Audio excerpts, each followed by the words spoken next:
नमस्कार, मिथिला जी की दुनिया में आप सबका। तो आज हम बनाने चल रहे हैं मीठे पूड़े। इसको इधर रायबरेली डिस्ट्रिक्ट में गेहूं का चिल्ला या गेहूं का डोसा बोला जाता है। तो ये मेरे मीठे पूड़े हैं जो खाने में बहुत ही अच्छे हैं। पहले स्कूल कॉलेज जाते थे जब हम लोग बच्चे, तो कभी कभी ये लंच बॉक्स में ये गेहूं के पूड़े दे दिए जाते थे, नमकीन भी और मीठे भी। मीठे मैंने आज गुड़ के बनाए हैं। चीनी खाना हम लोगों ने अवॉइड कर दिया है, चीनी नुकसान करती है। तो ये मैंने देखिए सौंफ पाउडर डाल दिया थोड़ा सा और गुड़ डाला है। ये जागरी है पिसी हुई मेरी, तो गुड़ डाल दिया है, सौंफ पाउडर डाला है और साबुत सौंफ भी डालेंगे। मीठे पूड़े अगर आप बना रहे हैं तो उस पर सौंफ का स्वाद बहुत ही अच्छा आता है। और मसाले बाकी हम कुछ डालते नहीं, सौंफ डालते हैं और गुड़ डालते हैं।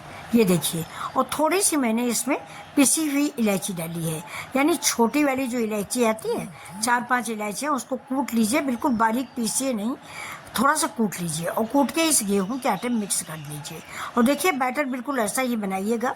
बैटर ज़्यादा पतला नहीं होता है इसका और न ज़्यादा गाढ़ा होता है। ये चिल्ला या ये पूड़े जो हैं ये मोटे ही बनते हैं, ज़्यादा पतले बनाए नहीं जाते, नहीं तवा पर से पलटने में आपको अड़चन होगी। अब इधर मैंने चढ़ा दिया है पैन में लगा देंगे देसी घी। देसी घी के पूड़े ज़्यादा अच्छे लगते हैं। और बाकी आपकी मर्जी है, मूंगफली के तेल में भी बना सकते हैं, लेकिन सरसों का तेल बिल्कुल इस्तेमाल ना करें, उसमें इसका स्वाद खराब हो जाता है। तो मूंगफली के तेल इस्तेमाल कर सकते हैं, सफोला कर सकते हैं सरसों के अलावा। मैंने घी का इस्तेमाल किया है, ज़्यादा लगता नहीं, 1 चम्मच घी में 4-6 पूड़े बन जाते हैं। तो ये देखिए तवा हमारा गर्म हो रहा, थोड़ा हल्का गर्म ही रखिए, ज़्यादा गर्म में ये चिल्ले नीचे से डालते ही जल जाएंगे। अब ये देखिए ये अपने आप ही फैल जाएंगे, आपको कुछ करना नहीं पड़ेगा, बस बैटर जो है बिल्कुल मेरे अनुसार बनाइएगा। ये देखिए, और ये खाने में बहुत अच्छे लगते हैं, गरम गरम खाइए। अगर आपको ज़्यादा मीठा पसंद तो ज़्यादा गुड़ डाल दीजिए, हल्का मीठा तो हल्का डालिए। चीनी का भी आप बना सकते हैं, लेकिन चीनी का हेल्दी नहीं होता और गुड़ वाला भी हेल्दी नहीं है। अगर देखा जाए तो मीठा हेल्दी होता ही नहीं, लेकिन हल्का सा स्वाद के लिए आप थोड़ा सा गुड़ डाल के बना सकते हैं। बहुत ही टेस्टी, बहुत ही लाजवाब चिल्ले बनते हैं। और ऊपर से थोड़ा सा आधा चम्मच घी करीब करीब मैंने डाल दिया है। जो छेद हो गए इन्हीं में थोड़ा सा घी डाल दीजिए, पलटने में आपको आसानी होगी। बहुत ही लाजवाब चिल्ले बनते हैं। तो अगर आप लोग यहाँ तक आ चुके हैं तो मेरे चैनल को सब्सक्राइब कर लें, अपने दोस्तों में हमारे इस पूड़े को शेयर करें और लाइक भी करें, कमेंट करें कि आपको कैसे लगे, ये अच्छे लगे या नहीं। इस समय शाम के 5 बज गए हैं, तो कुछ खाने का मन था, तो तेल के बजाय मैंने ये मीठे पूड़े बनाना उचित समझा। इसको आप नमकीन भी बना सकते हो और इसको उलटने में कोई प्रॉब्लम नहीं आती। देखिए कितनी आसानी से उलट गया है। तो ऐसे ही मैं ढेर सारे बना लूँगी और आप भी बनाइए। और मेरे चैनल को प्लीज़ लाइक शेयर और सब्सक्राइब ज़रूर करें, भूलिएगा नहीं। और साथ में ये भी बताइए कि ये गेहूं के पूड़े आपको कैसे लगे और आप कहाँ से देख रहे हो, आपके यहाँ इसको क्या बोला जाता है। मैंने देखिए आपको 2 नाम बताए, मेरे यहाँ चिल्ला बोलते हैं मायके में, और ससुराल में पूड़े बोलते हैं।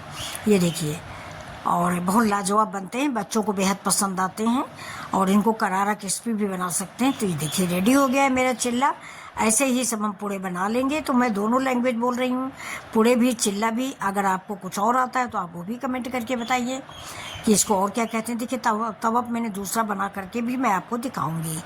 ये देखिए कुल 1 चमचा बैटर लिया है। ये बैटर ज़्यादा ना गाढ़ा होना चाहिए, ना ज़्यादा पतला होना चाहिए। देखिए बहुत ही स्वादिष्ट है, शाम के टाइम का हल्का फुल्का नाश्ता। गर्मियों में दिन बड़ा होता है, कुछ शाम के टाइम 5 बजे कुछ खाने का मन करता है। तो अब आजकल ज़्यादा प्याजी पकौड़ी, सब बच्चे हेल्थ कॉन्शियस हैं, प्याजी पकौड़ी वगैरह पसंद नहीं करते। तो मैंने सोचा क्या बनाऊँ, तो मुझे ये हल्की डिश अपने बचपन की याद आई कि मेरे बचपन में ये घर में बहुत बनता था। सवेरे भी बनता था कभी कभी, और कभी कभी शाम के टाइम बनता था और अच्छा लगता था सबको, कभी नमकीन कभी मीठा। तो ये देखिए बहुत आसानी से बन जाने वाली रेसिपी है, इजी एंड क्विक रेसिपी है। इसको आप बहुत आसानी से बना सकते हैं। अगर आपने कभी नहीं बनाया तब भी आप बना लेंगे, बहुत जल्दी बन जाता है। तो चलिए ऐसे ही वीडियो के लिए, विलेज स्टाइल चिल्ला के लिए सब्सक्राइब कीजिए मिथिला जी की दुनिया, और मेरे वीडियो को लाइक शेयर सब्सक्राइब कर लें। देखिए कितने खूबसूरत से चिल्ले ब्राउन कलर के बने हुए हैं। तो नमस्कार, फिर मिलते हैं आपसे ऐसे ही गाँव के चिल्ले लेकर।